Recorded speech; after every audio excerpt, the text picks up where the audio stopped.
Hello friend, स्वागत है आपका अपने चैनल लास्ट क्लास में। आज की इस वीडियो में विज्ञान का क्वेश्चन बैंक हम आपको बताएंगे। जो 2016 में विज्ञान का परीक्षा हुआ था उसके द्वितीय पाली में 20 ऑब्जेक्टिव प्रश्न पूछा गया था, तो इसी 20 ऑब्जेक्टिव प्रश्न को हम बताएंगे।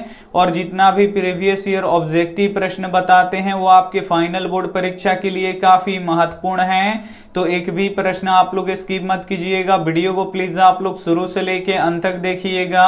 और इसमें से जो भी प्रश्न आपको याद ना हो तो प्लीज आप लोग उसे नोटबुक पे लिख के जरूर याद कर लीजिएगा। और इसका अगर आपको फ्री में पीडीएफ चाहिए तो आप हमारे वेबसाइट पे जाइएगा और वहां से इसका पीडीएफ डाउनलोड कर लीजिएगा। और चैनल को अभी तक आप सब्सक्राइब नहीं किए हैं तो चैनल को सब्सक्राइब कर लीजिएगा।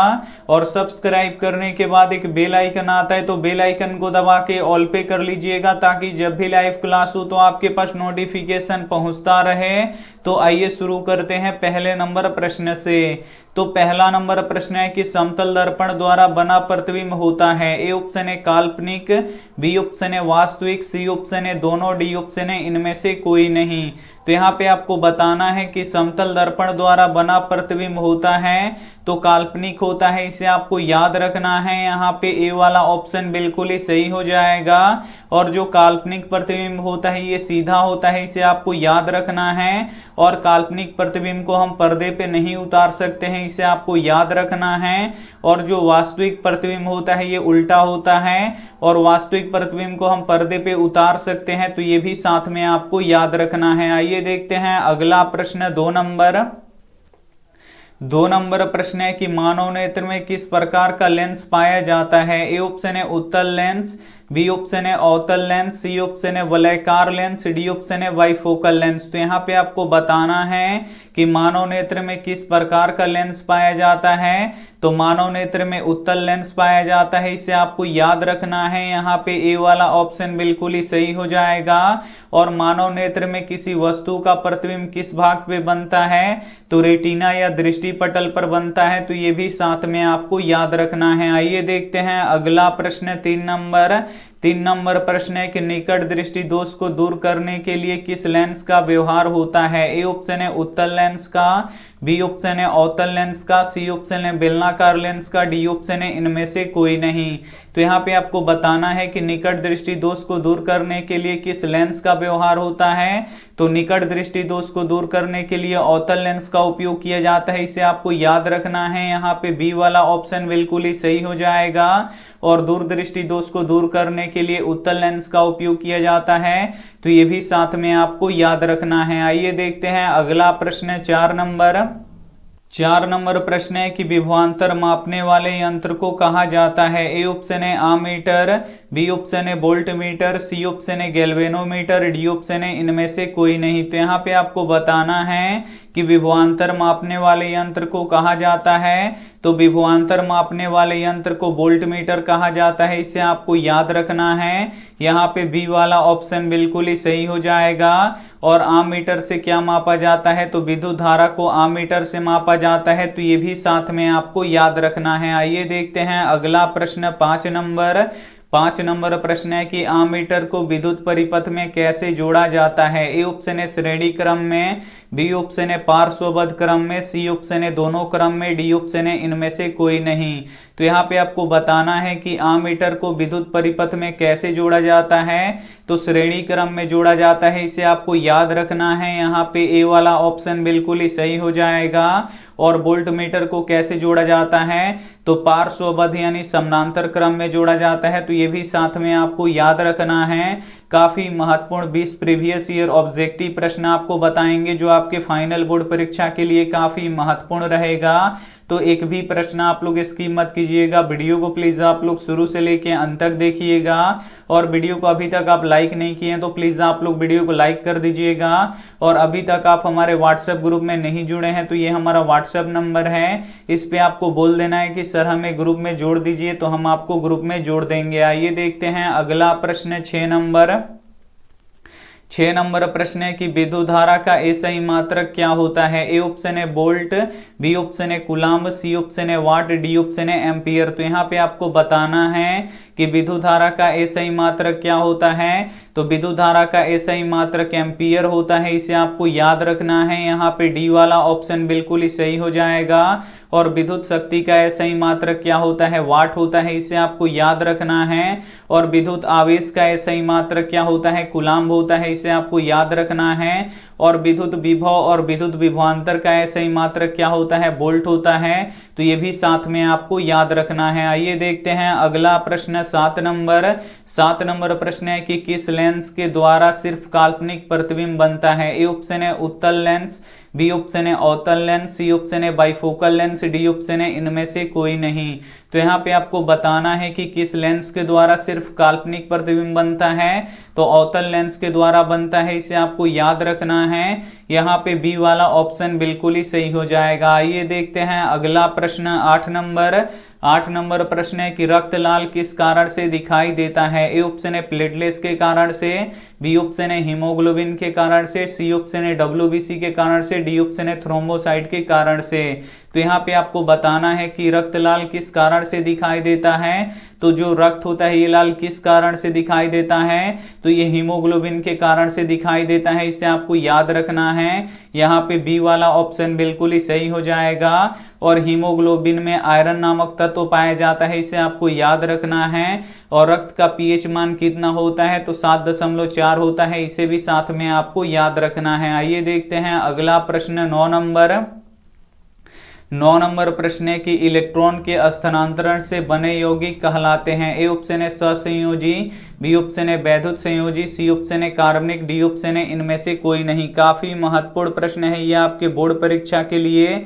यहाँ पे आपको बताना है कि इलेक्ट्रॉन के स्थानांतरण से बने यौगिक कहलाते हैं, तो वैद्युत संयोजी कहलाते हैं, इसे आपको याद रखना है। यहाँ पे बी वाला ऑप्शन बिल्कुल ही सही हो जाएगा। और इलेक्ट्रॉन को ई से सूचित किया जाता है। और इलेक्ट्रॉन पे कौन सा आवेश होता है, तो ऋण आवेश होता है, तो ये भी साथ में आपको याद रखना है। और ये जो इलेक्ट्रॉन होता है ये बाहरी कक्षाओं में चक्कर लगाता है, तो ये भी साथ में आपको याद रखना है। आइए देखते हैं अगला प्रश्न 10 नंबर। 10 नंबर प्रश्न है कि पीतल उदाहरण है। ए ऑप्शन है धातु का, बी ऑप्शन है अधातु का, सी ऑप्शन है मिश्र धातु का, डी ऑप्शन है उपधातु का। तो यहाँ पे आपको बताना है कि पीतल उदाहरण है, तो जो पीतल है ये मिश्र धातु का उदाहरण है, इसे आपको याद रखना है। यहाँ पे सी वाला ऑप्शन बिल्कुल ही सही हो जाएगा। और पीतल किससे मिलकर बना होता है, तो तांबा और जिंक से मिलकर बना होता है, तो ये भी साथ में आपको याद रखना है। आइए देखते हैं अगला प्रश्न 11 नंबर। 11 नंबर प्रश्न है कि कार्बन हाइड्रोजन के संयोग से कर क्या बनता है। यहाँ पे आपको बताना है कि कार्बन हाइड्रोजन से संयोग करके क्या बनाता है, तो हाइड्रोकार्बन बनाता है, इसे आपको याद रखना है। यहाँ पे बी वाला ऑप्शन बिल्कुल ही सही हो जाएगा। और सबसे सरलतम हाइड्रोकार्बन कौन होता है, तो CH4 यानी मीथेन होता है, तो ये भी साथ में आपको याद रखना है। आइए देखते हैं अगला प्रश्न 12 नंबर। 12 नंबर प्रश्न है कि आवर्त सारणी के प्रथम वर्ग के सदस्य हैं। ए ऑप्शन है अम्लीय धातु, बी ऑप्शन है क्षारीय धातु, सी ऑप्शन है अक्रिय गैस, डी ऑप्शन है मिश्र धातु।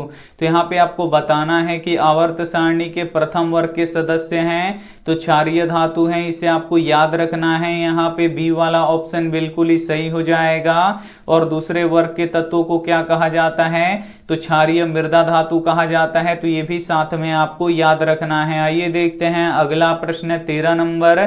13 नंबर प्रश्न है कि वायुमंडल में CO2 यानी कार्बन डाइऑक्साइड गैस की उपस्थिति है, तो कितना वायुमंडल में कार्बन डाइऑक्साइड गैस है, तो 0.03% है, इसे आपको याद रखना है। यहाँ पे सी वाला ऑप्शन बिल्कुल ही सही हो जाएगा। और जो ऑक्सीजन गैस है ये कितना प्रतिशत पाया जाता है, तो लगभग 21% पाया जाता है, इसे आपको याद रखना है। और नाइट्रोजन गैस कितना पाया जाता है, तो 78% पाया जाता है, तो ये भी साथ में आपको याद रखना है। आइए देखते हैं अगला प्रश्न 14 नंबर। 14 नंबर प्रश्न है कि NaOH क्या है। ए ऑप्शन है अम्ल, बी ऑप्शन है क्षार, सी ऑप्शन है लवण, डी ऑप्शन है इनमें से कोई नहीं। तो NaOH क्या है, तो क्षार है, इसे आपको याद रखना है। यहाँ पे बी वाला ऑप्शन बिल्कुल ही सही हो जाएगा। काफी महत्वपूर्ण 20 प्रीवियस ईयर ऑब्जेक्टिव प्रश्न हम आपको बता रहे हैं, तो एक भी प्रश्न आप लोग स्किप मत कीजिएगा। वीडियो को प्लीज आप लोग शुरू से लेके अंत तक देखिएगा। और वीडियो को अभी तक आप लाइक नहीं किए तो प्लीज आप लोग वीडियो को लाइक कर दीजिएगा। और अम्ल का पीएच मान कितना होता है, तो 0 से लेके 7 के बीच में होता है, और क्षार का पीएच मान 7 से लेके 14 के बीच में होता है, तो ये भी साथ में आपको याद रखना है। और उदासीन विलयन का पीएच मान 7 होता है, तो ये भी साथ में आपको याद रखना है। आइए देखते हैं अगला प्रश्न 15 नंबर प्रश्न है कि ऑक्सीजन क्या है। ए ऑप्शन है एक हार्मोन, बी ऑप्शन है वसा, सी ऑप्शन है एंजाइम, डी ऑप्शन है कार्बोहाइड्रेट। तो यहाँ पे आपको बताना है कि ऑक्सीजन क्या है। तो ऑक्सीजन एक हार्मोन है, इसे आपको याद रखना है, और उसमें भी ये पादप हार्मोन है, यानी पेड़ पौधों में पाया जाने वाला हार्मोन है। यहाँ पे ए वाला ऑप्शन बिल्कुल ही सही हो जाएगा। और पेड़ पौधों का वृद्धि हार्मोन होता है ये ऑक्सीजन हार्मोन, तो ये भी साथ में आपको याद रखना है। आइए देखते हैं अगला प्रश्न 16 नंबर प्रश्न है कि मानव मादा के जनतंत्र का भाग नहीं है। ए ऑप्शन है अंडाशय, बी ऑप्शन है गर्भाशय, सी ऑप्शन है शुक्रवाहिका, डी ऑप्शन है डिंबवाहिनी। तो यहाँ पे आपको बताना है कि मानव मादा के जनतंत्र का भाग नहीं है, तो शुक्रवाहिका नहीं है, इसे आपको याद रखना है, क्योंकि जो शुक्रवाहिका होता है ये पुरुषों में पाया जाता है, मादा में नहीं पाया जाता है, इसे आपको याद रखना है। यहाँ पे सी वाला बिल्कुल ही सही हो जाएगा। और स्त्रियों में अंडाशय की संख्या कितनी होती है, तो 2 होती है, तो ये भी साथ में आपको याद रखना है। आइए देखते हैं अगला प्रश्न 17 नंबर प्रश्न है कि परागकोश में होते हैं। ए ऑप्शन है बाह्य दल, बी ऑप्शन है अंडाशय, सी ऑप्शन है अंडप, डी ऑप्शन है परागकण। काफी महत्वपूर्ण प्रश्न है। यहाँ पे आपको बताना है कि परागकोश में होते हैं, तो परागकोश में परागकण होते हैं, इसे आपको याद रखना है। यहाँ पे डी वाला ऑप्शन बिल्कुल ही सही हो जाएगा। आइए देखते हैं अगला प्रश्न 18 नंबर प्रश्न है कि स्वपोषी पोषण के लिए आवश्यक है। ए ऑप्शन है CO2 यानी कार्बन डाइऑक्साइड, बी ऑप्शन है क्लोरोफिल, सी ऑप्शन है यहाँ पे देखिए सौर प्रकाश, डी ऑप्शन है इनमें से सभी। तो स्वपोषी पोषण किस में होता है, तो पेड़ पौधों में होता है। और स्वपोषी पोषण यानी प्रकाश संश्लेषण होता है, और प्रकाश संश्लेषण की क्रिया में कौन कौन सी चीजों का आवश्यकता पड़ता है, तो कार्बन डाइऑक्साइड का आवश्यकता पड़ता है, क्लोरोफिल का आवश्यकता पड़ता है, सूर्य के प्रकाश का भी आवश्यकता पड़ता है, यानी इनमें से सभी का आवश्यकता पड़ता है। यहाँ पे डी वाला ऑप्शन बिल्कुल ही सही हो जाएगा। और जो पेड़ पौधों की पत्तियां होती हैं वो क्लोरोफिल के कारण से हरी दिखाई देती हैं, इसे आपको याद रखना है। और क्लोरोफिल में मैग्नीशियम नामक तत्व पाया जाता है, तो ये भी साथ में आपको याद रखना है। आइए देखते हैं अगला प्रश्न 19 नंबर प्रश्न है कि मनुष्य के शरीर की सबसे बड़ी ग्रंथि कौन है। ए ऑप्शन है लीवर, बी ऑप्शन है अग्न्याशय, सी ऑप्शन है अंडाशय, डी ऑप्शन है एड्रिनल। तो यहाँ पे आपको बताना है कि मनुष्य के शरीर की सबसे बड़ी ग्रंथि कौन सी है, तो लीवर है, इसे आपको याद रखना है। यहाँ पे ए वाला ऑप्शन बिल्कुल ही सही हो जाएगा। और लीवर का आकार कैसा होता है, तो शंकु आकार होता है, इसे आपको याद रखना है। और शरीर की सबसे लंबी कोशिका कौन सी होती है, तो तंत्रिका की कोशिका होती है, तो ये भी साथ में आपको याद रखना है। आइए देखते हैं अंतिम प्रश्न 20 नंबर प्रश्न है कि पादप हार्मोन का उदाहरण है। ए ऑप्शन है पेप्सिन, बी ऑप्शन है एड्रेनल, सी ऑप्शन है ऑक्सिन, डी ऑप्शन है टेस्टोस्टेरोन। तो यहाँ पे आपको बताना है कि पादप हार्मोन का उदाहरण है तो ऑक्सिन है, इसे आपको याद रखना है। यहाँ पे सी वाला ऑप्शन बिल्कुल ही सही हो जाएगा। यहाँ पे हम आपको 20 काफी महत्वपूर्ण प्रीवियस ईयर ऑब्जेक्टिव प्रश्न बता चुके हैं। अगर आपका इसका PDF चाहिए बिल्कुल फ्री में, तो आप हमारे वेबसाइट पे अभी जाइए और वहां पे इसका PDF हम अपलोड कर चुके हैं, तो वहां से उसे डाउनलोड कर लीजिए। और वीडियो को लाइक नहीं किए तो प्लीज आप लोग वीडियो को लाइक कीजिएगा, अपने दोस्तों के पास इस वीडियो को जरूर शेयर कीजिएगा। और चैनल को अभी तक आप सब्सक्राइब नहीं किए हैं तो चैनल को सब्सक्राइब करके साथ में बेल आइकन को ऑल पे दबा लीजिएगा, ताकि जब भी लाइव क्लास हो तो आपके पास नोटिफिकेशन पहुंचता रहे। Thank you for watching. मिलते हैं अगले वीडियो में, तब तक अपना ध्यान रखिए, मन लगा के पढ़ाई कीजिए। Take care and bye.